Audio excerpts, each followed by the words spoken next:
मान लीजिए आपकी धनु लग्न की कुंडली है और 11वें घर में उच्च के शनि बैठे हैं, तो धनेश और पराक्रमेश होकर के 11वें घर में बैठे हुए शनि, तो आपके जो परिचित होंगे वो छोटे मोटे लोग नहीं होंगे। उच्च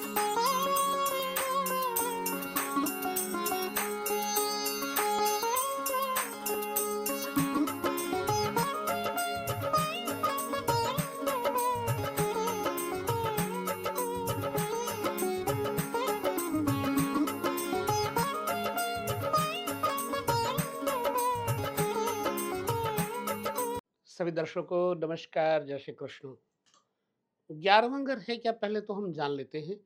फिर 11वें घर से संबंधित विषय, और 11वें घर में यदि शनि बैठे हों, वो चाहे लग्न से हो या फिर चंद्र लग्न से हो, जानेंगे। लेकिन इससे पहले हम जान लेते हैं कि 11वें घर से विचार किन किन बातों के लिए किया जाता है। आप जानते हैं कि 11वें घर से बड़े भाई बहनों का विचार किया जाता है, आमदनी का विचार किया जाता है, मंत्री पद इत्यादि का विचार किया जाता है, बुरी आशाओं का विचार किया जाता है, आशा बुरी वाली अच्छी पूरी होगी या नहीं होगी, सात्विक व्यक्तियों के साथ कितना आप जुड़े हैं, यह भी आपको 11वें घर से पता लग जाता है। पता लग जाता है कि विशिष्ट पदवी मिलेगी या नहीं मिलेगी, और देव पूजा तथा आभूषण मणियों की जो उपलब्धि है वो होगी या नहीं होगी। मणियों से और ये आभूषणों से कितना इस व्यक्ति को लगाव होगा, वो सब 11वें भाव से पता लग जाता है। मालिक का धन जो है तो कितना है, जिसकी आप नौकरी करते हैं, यह भी 11वें घर से पता किया जाता है। सूद यानी ब्याज की हानि होगी या फिर लाभ होगा। प्रेमिका के लिए सोने चांदी के आभूषण बनवाना, यह सब 11वें भाव से विचार किया जाता है। प्रज्ञा, मंत्री पद, ससुर से लाभ होगा या नहीं होगा, भाग्योदय, अभीष्ट वस्तु उसे कहते हैं जो हम बहुत चाहते हैं, उसे अभीष्ट वस्तु कहते हैं, उसकी प्राप्ति सिद्धि होगी या नहीं होगी, बिना कष्ट से लाभ होगा अथवा नहीं, खाना पकाना, आशा, माता की आयु, कान, अंग जंघा और चित्रकला में निपुणता आदि का विचार 11वें घर से किया जाता है। तो अब आपको हम लेकर चलते हैं आपकी लग्न कुंडली अथवा चंद्र कुंडली से 11वें भाव में यदि शनि हो तो क्या लाभ या हानि होगी। इसके लिए आपको मैं पहले बता चुका हूं कि शनि की अपनी राशि मकर और कुंभ है। शनि मंगल से शत्रुता रखते हैं और सूर्य से भी शत्रुता रखते हैं। शनि का प्रभाव तुला राशि में अत्यधिक होता है, इसलिए यहाँ पर सर्वोच्च राशि बन जाती है शनि की। अब आपको देखना है कि 11वें घर में जो शनि है किस राशि में है। और एक बात, देवगुरु बृहस्पति 11वें भाव के कारक होते हैं। वैसे देवगुरु बृहस्पति 5 भावों के कारक हैं, जिसमें द्वितीय भाव, पंचम भाव, नवम भाव, दसम भाव, एकादश भाव, इन सब जगहों के कारक गुरु हो जाते हैं। अब यहाँ पर शनि यदि बैठे हैं किसी के, यदि उच्च के हैं तो उसका फलादेश आप जान लें, स्वराशि के हैं तो उसका फलादेश आप जान लें।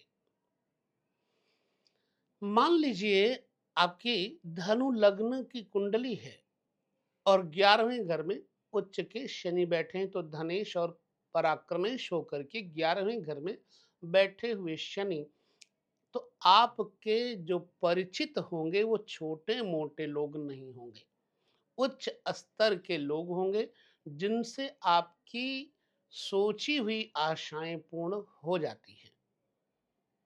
क्योंकि धनेश और एकादश तृतीयेश ऐसी अवस्था में जातक को बहुत सारी संपत्ति, बहुत सारा सम्मान, आभूषण, व्यापार के लिए और सारे मशीनें, कारखाने इत्यादि की प्राप्ति भी होती है।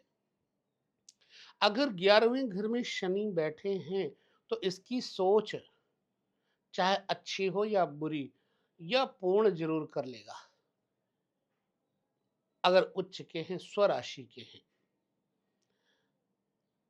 उच्च के होने पर शनि की जहां जहां दृष्टि जाती है, वहां वहां से व्यक्ति के व्यक्तित्व में निखार और प्राप्ति संपत्ति की होती जाएगी।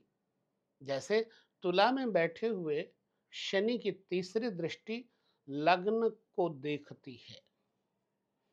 अब ऐसा व्यक्ति छोटे मोटे लोगों से बड़ी बड़ी आशाएं नहीं करता, ये बड़े बड़े लोगों के साथ पहले से ही जुड़ा हुआ रहता है। खास तौर से इसका लक्ष्य होगा समाज कल्याण, लक्ष्य होगा अनेक प्रकार के व्यवसाय बढ़ाकर लोगों को लाभ देने का, किसको कितना लाभ मिल जाए, इसकी अभिलाषा ये होगी। बुरी सोच तो नहीं होगी।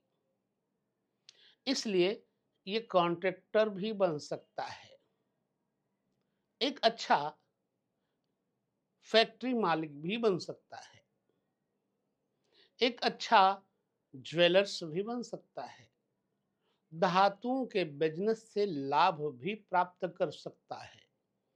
जब इस व्यक्ति को गुस्सा आएगा तो ये शांत होकर के बदलने की भावना रखेगा, किसी को बदले की भावना नहीं। और जिससे एक बार टूट गया तो इसे फिर जुड़ना नहीं होता। स्वभाव में थोड़ा उद्दंडता रहती है। भाई बंधु यह सब तथा पिता के भाइयों, चाचा ताए आदि से भी इस जातक को अच्छे व्यवहार की आशाएं बनी रहती हैं। इसलिए अगर उच्च के शनि, स्वराशि के शनि यहाँ बैठेंगे चंद्रमा से 11वें घर में, तो सुनिश्चित है कि पद प्रतिष्ठा गरिमा मंत्री इत्यादि बनने की अवस्था में इस व्यक्ति को लाभान्वित करेंगे। अब एक दृष्टि यहां से पंचम भाव पे जाती है शनि की। पंचम भाव संतान का भाव है, विद्या निधि का भाव है। इसलिए अगर यहां से बैठ करके शनि की शुभ दृष्टि आती है तो इस व्यक्ति को संतान का सुख भी मिलता है। संतान, पुत्र संतान की प्राप्ति भी होती है। अगर यहाँ पर कुंभ के शनि होंगे तो संतान का अभाव प्रायः देखा जा सकता है। क्यों कि 11वें घर में अगर कुंभ लग्न है तो ठीक 5वें घर में सिंह लग्न होगा। सिंह लग्न के स्वामी सूर्य हैं। संतान का अभाव, संतान का विनष्ट हो जाना, संतान क्षरित हो जाना, मिसकैरेज हो जाना, गर्भपात हो जाना इत्यादि। इसी भांति अगर वृष राशि के शनि बैठे हैं 11वें घर में तो 5वें घर में मंगल की राशि वृश्चिक आ जाती है, तो भी संतान का अभाव प्रायः संभावित हो जाता है। फीमेल संतान तो हो सकती है, मेल संतानों में प्रॉब्लम क्रिएट होती है, अथवा कई बार यह कृत्रिम संतान बनवाने की लेने की सोच लेता है। तुला के शनि हैं तो कदाचित पुत्र संतान प्राप्त जरूर होगी, जिद्दी उद्दंड प्रकृति की होगी। अब इस व्यक्ति को 11वें घर में बैठे हुए शनि स्कूल कॉलेज, मंदिर देवालय, बैंक निधि, उपासना, बड़े अच्छे ऊंचे स्तर के तांत्रिक मांत्रिकों से संपर्क होने की पूरी आशाएं बन जाती हैं, और यह व्यक्ति उनके साथ जुड़ करके उनकी मदद करता है, और ऐसे लोग जब आप उनकी मदद करोगे तो वो भी आपकी मदद करेंगे। लिहाजा इस व्यक्ति को तंत्र मंत्र पावर भी प्राप्त होती है, लोग अनुयायी होते हैं। माँ का स्वास्थ्य माँ के लिए परेशानियों का कारण बन सकते हैं शनि 11वें घर में, क्योंकि 11वां घर माँ के घर से गिना जाएगा तो 8वां पड़ता है। 8वां घर माँ के आयु का घर है। यदि चतुर्थ घर का स्वामी कहीं शनि के गलत शनि के दृष्टि में हो जाए तो मात्र सुख का अभाव हो जाता है। वाहन इत्यादि में भी प्रायः समस्याएं आ सकती हैं। अब ये बात हमने क्यों कही, साधारण रूप से समझें। 11वां भाव आमदनी का भाव, वहां पर बैठे हुए शनि शुभ होने पर माँ की आयु बढ़ाएंगे, क्योंकि 8वें भाव के कारक है। माँ की आयु बढ़ाएंगे, और बुरी अवस्था में होने पर माँ की आयु खत्म कर देंगे। ठीक चतुर्थ भाव का स्वामी यदि 11वें भाव की चपेट में आ जाता है, लग्न अंतर्गत आ जाता है, तो जातक को माँ के साथ विचारधाराओं से मिलाना बड़ा मुश्किल हो जाता है।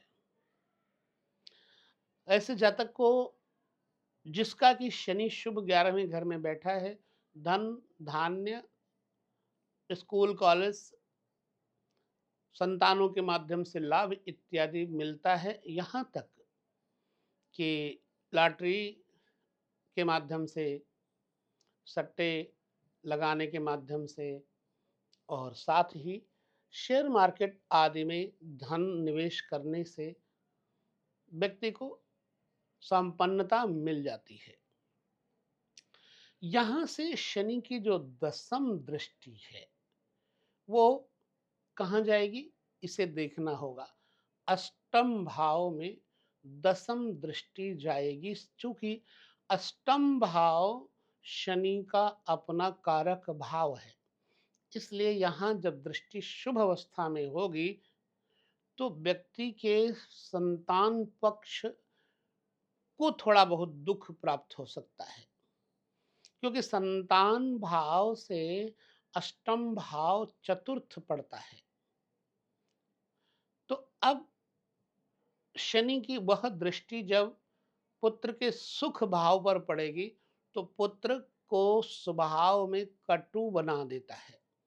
संतान प्रायः स्वतंत्र विचारों वाली हो जाती है। संतान कहना नहीं मानती।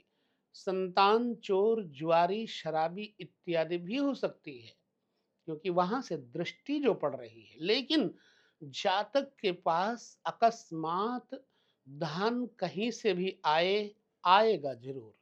क्यों? कि अष्टम भाव अचानक भूमिगत धन की प्राप्ति करवाने वाला योग बना देता है।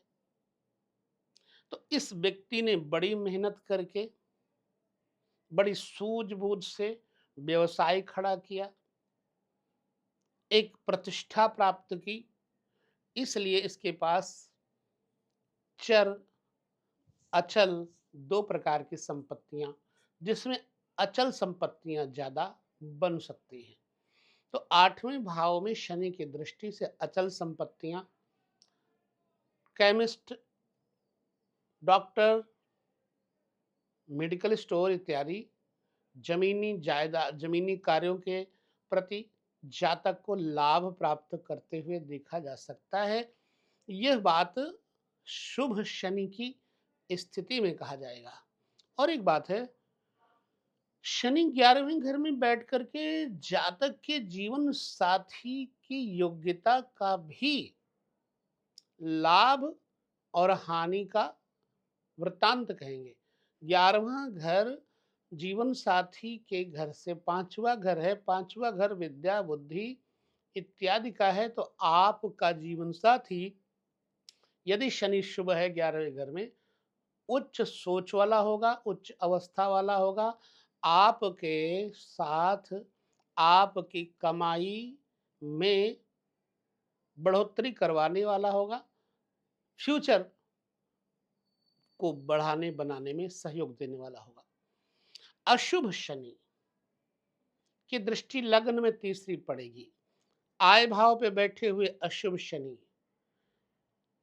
भाई बहनों के साथ लड़ाई झगड़े, आमदनी में बाधाएं, अपने ऊंचे से स्तर वाले ऑफिसर से विवाद इत्यादि का भय, अचानक डिमोशन इत्यादि का भय होता है। 11वें घर में बैठे शनि की दृष्टि लग्न को देखती है तो शरीर में चोट, सिर दर्द और शरीर का ठिगना हो जाना, शारीरिक मानसिक क्लेश देना, चिड़चिड़ापन इत्यादि आना संभावित है। तो आपके शनि 11वें घर में बैठे हैं तो आपके साथ किस प्रकार का वह बर्ताव होता है यह आपको देखना है। शनि का अशुभ बैठना जातक के जीवन में कटुता, परेशानियां, स्वास्थ्य हानि, नेत्र पीड़ा और पैरों में दर्द, पाँव में चोट इत्यादि, रॉड वगैरह पड़ना, दुर्घटना के कारण इत्यादि करवा देते हैं। अशुभ शनि उदर पीड़ा, संतान से हानि, जुआ सट्टा लॉटरी से हानि, कभी भी ट्रेडिंग वगैरह में यह व्यक्ति लाखों करोड़ों का नुकसान उठा सकता है। तो इस व्यक्ति की सोच तो बहुत बुरी होती है लेकिन पूर्ण नहीं हो पाती और अपनी जमीन जायदाद जो अचल है उसको मिटाने के चक्कर में भी कई बार ये पड़ जाता है। जो पैतृक संपत्ति है उसको बेचने भी लगता है।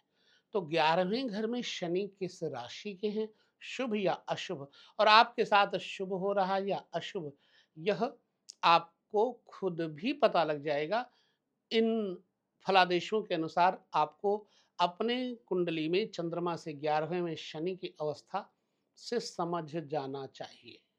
तो यह 11वें घर के शनि का दो प्रकार का फलादेश शुभ और अशुभ आपके साथ कैसा बीत रहा है, आप कमेंट करके जरूर देखें। या अपनी कुंडली में शनि अशुभ है तो उसकी शुभता के लिए क्या करना चाहिए, आगे आने वाले वीडियोस में हम आपको बताएंगे, वह भी देखना नहीं भूलिएगा। अभी तो हम केवल कारण बता रहे हैं, फिर निवारण का भी एक एपिसोड देते रहते हैं। वैसे एपिसोड ऐसे पड़े हुए हैं, कई श्रृंखलाएं बनाई हुई हैं, आप उसमें जा कर के चेक कर सकते हैं। उद्देश्य है कि आप ज्योतिष को जानें और ज्योतिष जानने के बाद उसके अनुसार करें चलें ताकि आप लाभान्वित हो। कोई आपको मूर्ख न बना पाए और ना आप किसी को मूर्ख बनाए। प्रयास करें ज्योतिष को समझने का। ऋषियों की परंपरा, ऋषियों की शक्ति और वेदों का तीसरा नेत्र है ज्योतिष। तो इसे कुंठित ना करें, कलुषित ना करें, पवित्र रखें, शुद्ध रखें। एक कमाने के लिए नहीं, काम आने के लिए है। इसलिए सदैव प्रयास करें ज्योतिष को पवित्रता से लें। विराम लेते हैं चंद्रमा से 11वें घर में शनि के इस प्रभाव के साथ। पुनः अगले वीडियो में नया विषय लेकर के आपके साथ उपस्थित होंगे। तब तक नमस्कार, जय श्री कृष्ण।